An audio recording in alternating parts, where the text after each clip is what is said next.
We believe in Allah without seeing Allah with our eyes, but we can see Him our internal eyes. We can see what Allah is doing for us, how Allah created us, how Allah give us a life.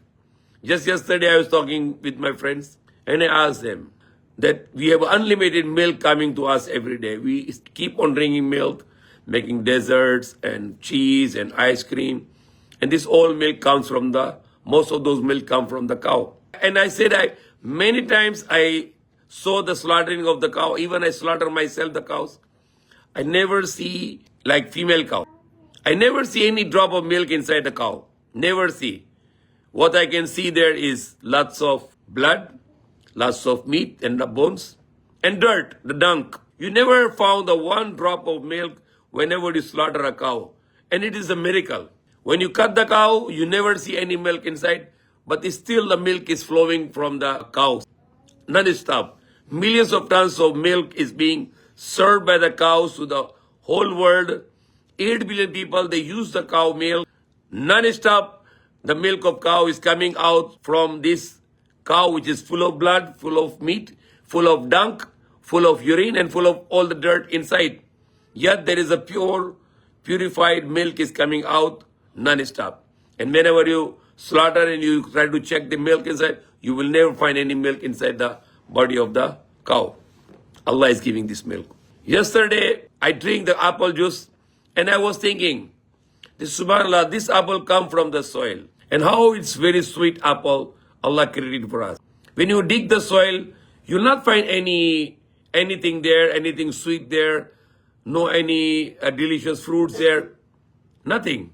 And the same soil, Allah is bringing out for us the fruits, vegetables, and everything, whatever we need. And keep on pondering this, keep on thinking about this. Think about ourselves, about the creation. I was traveling towards Tagaytay. I saw the very beautiful clouds. Is this light or heavy? Allah said in the Quran that these are the very heavy clouds. The minimum cloud, the minimum average of a cloud, a part of the cloud, just one cloud, is 500 tons. 500 tons means multiply by 1,000, 500,000 kilograms or 500,000 kilograms, one cloud. And Allah said in the Quran that these clouds are very heavy. So why they are heavy?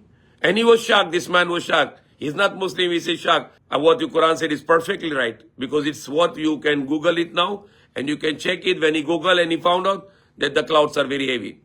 The lowest weight of a cloud is 500 tons, which is meaning 500,000 kilograms. And Allah mentioned it in the Quran 1,400 years ago when nobody knew about this phenomena. The water is evaporating from the sea and this becomes the vapors. It becomes like gas and it goes in the clouds and Allah collected in the clouds. Then Allah will move the clouds with the air, the wind, and the wind will bring it wherever Allah wanted to bring these clouds. And Allah will send down the water from these clouds. And it will goes on the earth. People use it. Other waters will seep in the earth. It will go inside the earth and it becomes a river. Some countries are cold countries. The water will become glaciers, big mountains. And when the summer comes, it will melt and become the rivers. It is a system of Allah. How He loves us. He make a very different ways to save the water for us on this earth. And we are all getting benefit from this water. If we can think about these creations of Allah, and it can increase our iman with Allah, that how Allah is taking care of us and how Allah is creating and running this whole universe and subjugating all of them to us for our benefits.